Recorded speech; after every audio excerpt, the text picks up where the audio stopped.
एक जमाने की बात है। पहाड़ों के दामन में एक छोटा सा गांव था। गांव के लोग सादा जिंदगी गुजारते थे। उन्हीं में दो दोस्त थे, आरिफ और नौमान।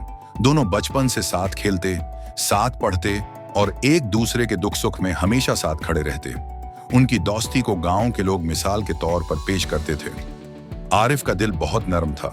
वो दूसरों की मदद करने में खुशी महसूस करता। नौमान बहादुर और नडर था। वो हमेशा सच्चाई पर खड़ा रहता। दोनों एक दूसरे के ऐसे साथी थे जैसे एक जान के दो हिस्से। एक दिन वो दोनों करीबी जंगल की सैर के लिए निकले। जंगल हरा भरा और पुरस्कून था। परिंदों की चहचहाहट, दरख्तों की सरसराहट और हवा की खुशबू उन्हें खुश कर रही थी। वो दोनों बातें करते जा रहे थे, पुराने किस्से सुनाते और हंसी मजाक में रास्ता तय कर रहे थे। मगर अचानक फजा बदल गई। झाड़ियों के पीछे से एक भौंका रीछ निकल आया। उसकी आंखों में भौंक की चमक थी और वो धाड़ता हुआ उनकी तरफ बढ़ने लगा। नामान चौंक गया। उसने फौरन दरख्त पर चढ़ने की कोशिश की, क्योंकि वो जानता था कि जमीन पर रखने का मतलब खतरा है। वो फिरतीला था, तेजी से दरख्त की शाखों पर जा पहुंचा, लेकिन आरिफ बदकिस्मती से दरख्त पर नहीं चढ़ सका। उसके कदम कांपने लगे, हाथ फिसलने लगे। खौफ ने उसे बेबस कर दिया। मगर उसने बचपन में सुनी हुई एक बात याद की, रीछ मुर्दा जिस्म को नहीं छेड़ता। वो फौरन जमीन पर लेट गया, सांस रोक ली और आंखें बंद कर लीं। रीछ भारी कदमों के साथ करीब आया। उसने अपनी नाक आरिफ के कान और मुंह पर रखी, सौंगता रहा। बेहरकत लेटा रहा, जैसे उसकी जान ही निकल चुकी हो। कुछ लम्हे रीछ खड़ा रहा, फिर आहिस्ता आहिस्ता वापस मुड़ गया और जंगल की गहराई में चला गया। जब खतरा टल गया तो नामान दरख्त से नीचे उतरा।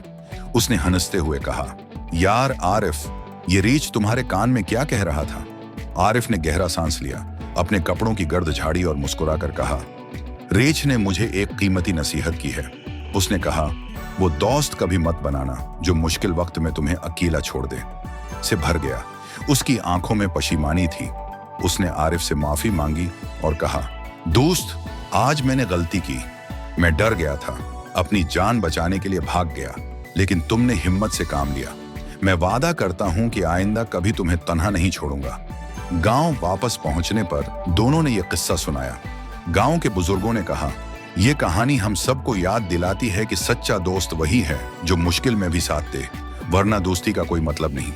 और यूं आरिफ और नामान की दोस्ती एक नए अहद के साथ और भी मजबूत हो गई।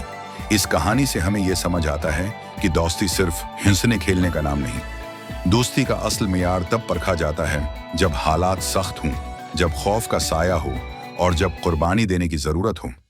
सच्चा दोस्त वो नहीं जो सिर्फ बातों में साथ दे, बल्कि वो है जो खतरे के वक्त आपके साथ हो, के पास खड़ा हो। अगर आपको ये कहानी पसंद आई है और आप चाहते हैं कि ऐसी मजीद सच्ची और मुतासिरकुन कहानियां आप तक पहुंचती रहें, तो अभी चैनल को सब्सक्राइब करें, लाइक करें और बेल के बटन को जरूर दबाएं, क्योंकि आपका एक छोटा सा कलक हमें और हौसला देता है कि हम आपके लिए मजीद कहानियां लेकर आएं। याद रखें, आपकी सब्सक्रिप्शन हमारी कहानियों की ताकत है।